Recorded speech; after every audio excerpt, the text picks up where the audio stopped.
I wasn't gonna, but I thought about it, and fuck it, let's make a video. This is the last Magpul PDR I will ever touch, because they're shit.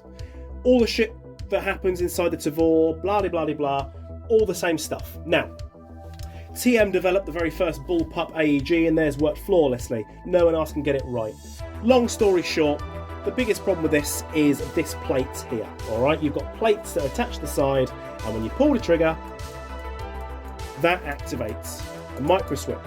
The micro switch, you've got this little pin here, and you've got this plate, and you've got this flappy pulley plate as well. All that has to work in complete synchronization. So when I go semi, then full, that there, this plate. Semi, semi, semi, full. Semi, full. Semi, full.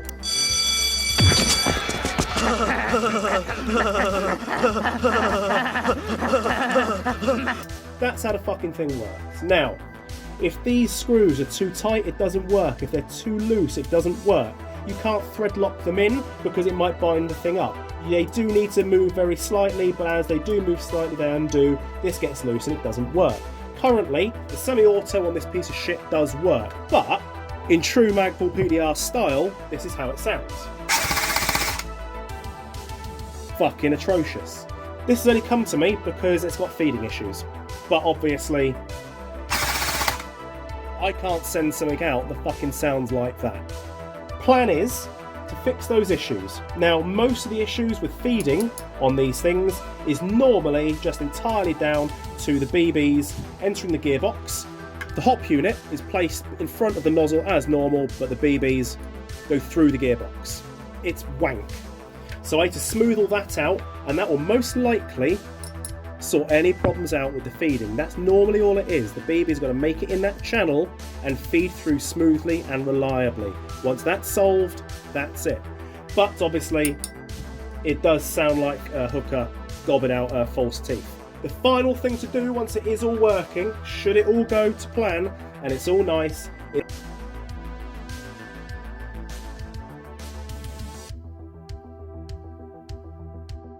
right, PDR was fucked. There's no point continuing on it because needed too many parts changing out. I didn't notice the gears were broke, they seemed a little bit they've been bouncing around for a while, loads of burning on the motor, and the guy was like, do you reckon it's better for me just to go HPA with it? And I was like, well, it might be slightly more expensive, but at least the gun will fucking work properly. So that's the outcome of that bitch. So there we go. Next, LCT AK. This one, just gonna make it as good as we possibly can. That's basically it. Now this has got the slimline grip on it. I think it's the Aries one. I'm hoping that it's absolute bollocks because I can see myself wanting to convert all my AKs to it. So I'm hoping it's complete bollocks.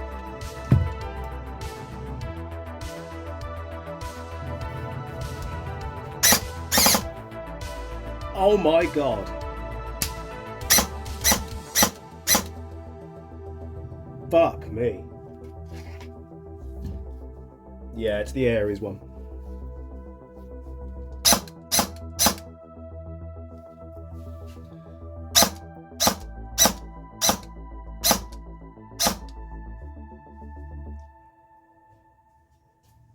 Okay. I'm hoping that can be solved with some shimming. But I've yet to work on one of these, so let's find out what I can do with it.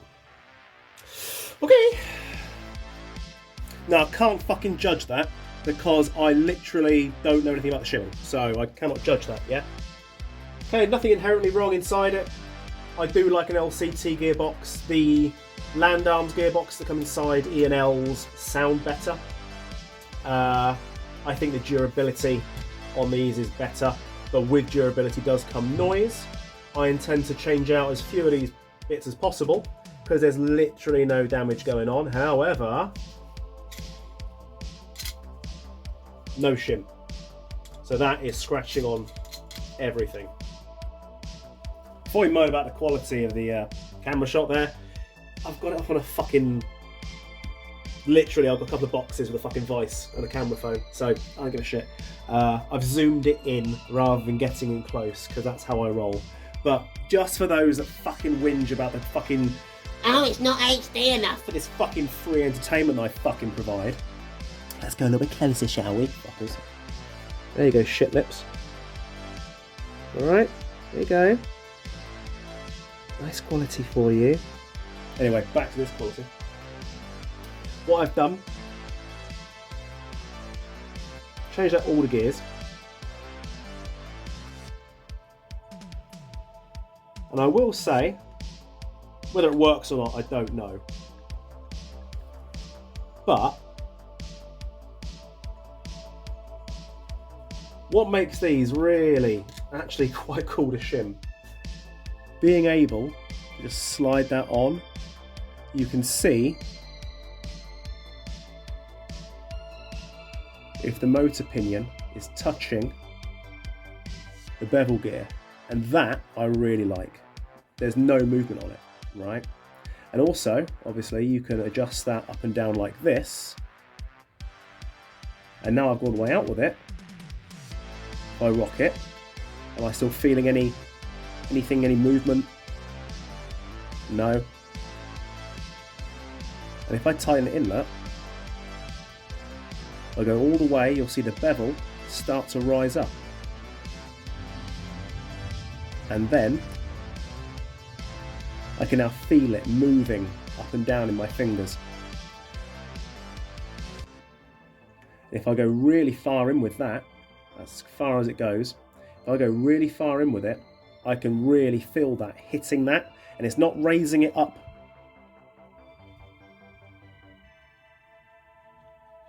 Because it's in the right place, it's raising it up because it's too tight. So now I can bring that down again. I can still feel a bit of movement. And now I can actually get the motor height in there lovely and judge my fucking shimming on that. And that is actually very nice. Very nice. Just have a little listen, tell me what you think.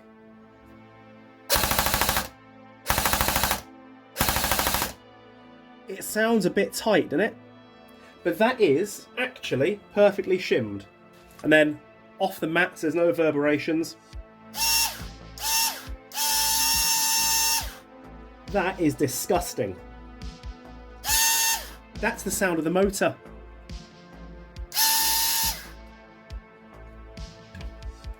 That's how the fucking motor sounds. So there is nothing more I can do to make that gun sound nicer, because that is the sound of the motor. That's fucking grim. Well done, Aries. Well done again. So what did we learn today? Aries are still fucking useless. One of the gears, spur gear, dodgy axle, so change gears, fine. 16:1, yep, great. I kept all the other original parts. I changed out nothing else, just the gears. With the hop set, it is doing about 330 with a hop set for 2.5s. So it's nice. That's kind of, yeah. I love that.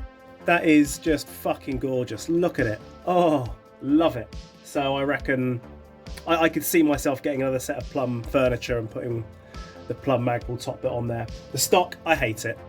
It's just horrible. I don't get it. I don't understand. It's a fucking AK. I don't get it. I don't understand. What?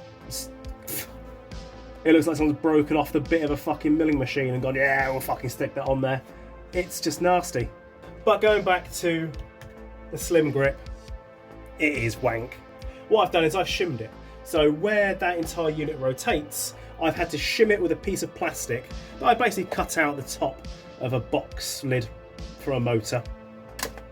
Cut it to the right shape, put a hole in it, and then I was able to shim everything and tighten it to the point where the motor was basically nice and tight against it, held it all in place. Without this pistol grip on there, you can just hold the motor and it's whatever you want to call it, the base, I guess. You can take that and you can hold it, and when you pull the trigger, it's smooth as butter. And as soon as you put the pistol grip on, it pushes everything out of alignment. I can't tell if this isn't straight or what. But I've tried it with a regular motor and a regular cage. Sounds fucking beautiful. Sounds absolutely beautiful. But with that motor on there, it's ghastly. Now, you heard what the motor sounds like. It sounds like trash. There was the option of putting the old one back on, but he would then move it back out to a slimline LCT type anyway. So it's kind of neither here nor there. The gunfire is fine. It sounds infinitely better than when it first came in and the way that thing fucking sounded. But yeah, I'm not going to be going out and buying any of the Aries slimline stuff anytime soon. I don't like reviewing things or going into depth about things when they're brand new, because you've got to iron out the fucking creases, don't you? But in this case, it's been a while and it's not pleasant. It's really not pleasant. It's not going to break. It's not going to do any damage. It's not going to do anything. It's entirely the motor making that noise. It's nothing else. It's not the gears. It's not the gearbox. It's the motor making that noise. Thanks, Aries. One sterling. I haven't done one of these in a very long time, so I'm going to do one of these now. I've got to change the colour scheme a little bit because that apparently needs to be like a gunmetal finish. The MOSFET, he thinks the MOSFET in there is a bit trash, so I might have to change that out as well. But apparently, I don't know this for a fact, but the guy actually used one of these. This was his service weapon. So my understanding from what he said is it says that it's semi-auto restricted when actually it fires semi-restricted auto or something like that. So that's my next job. Got a Perrin MOSFET in it. Cool. The guy said he did buy this second hand. Worth noting, anyone who's been around me for more than 30 seconds knows how much I can't stand Star Wars, so let's not go into a fucking debate about that. I didn't like these as a weapon before I noticed it was from Star Wars. That isn't the reason I don't like these. It's not my kind of thing. I think from all these sort of World War II stuff, fucking Brens and Stens and all that crap, I think this is the coolest one, but it still doesn't really do it for me. I'm not going to bother videoing it taken apart. Fuck off. Google it. Blue tack and positive wires touching the metal. Spicy. Fuck's sake. It's a very particular way you've got to get that spring guide in to make all this work. It's interesting, but there is a simple method to it, and that's as follows. Fuck! You fucking shit! Oh, you knackery little cunt! Please! Just you fucking please! Fucking shit! And it goes straight in. So there we go. That's how it's done. I'm actually pretty pleased with this. It did work out quite nicely. I'm not a huge fan of Sterlings because, like I said, fucking Star Wars and shit. And I know a lot of the older generation of airsofters, this is right up there with the FAL and the Sten gun and the SMLE and things like that. And I get it, because that's what they use, but this is the first time I've picked up a World War II sort of gun and gone, nah. And then once I finished building it and I'd had a play with it and it does what this thing does, have I gone, yeah, alright, okay, I'd skirmish the fuck out of that. I'm quite happy with the bolt cover as well. That came out really pretty. It's going to scratch no matter what, but it did come out nice and pretty. Anyway, this is how the little shit fires. Now obviously, if you're going to do the Coke can test to test your FPS, make sure you use an English can, because obviously the Polish cans are a lot tougher and it will make your power too high. Semi,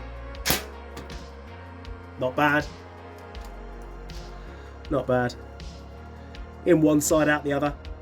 Pretty good. Not bad. Yeah. Coke can tests don't work, you fucking idiots.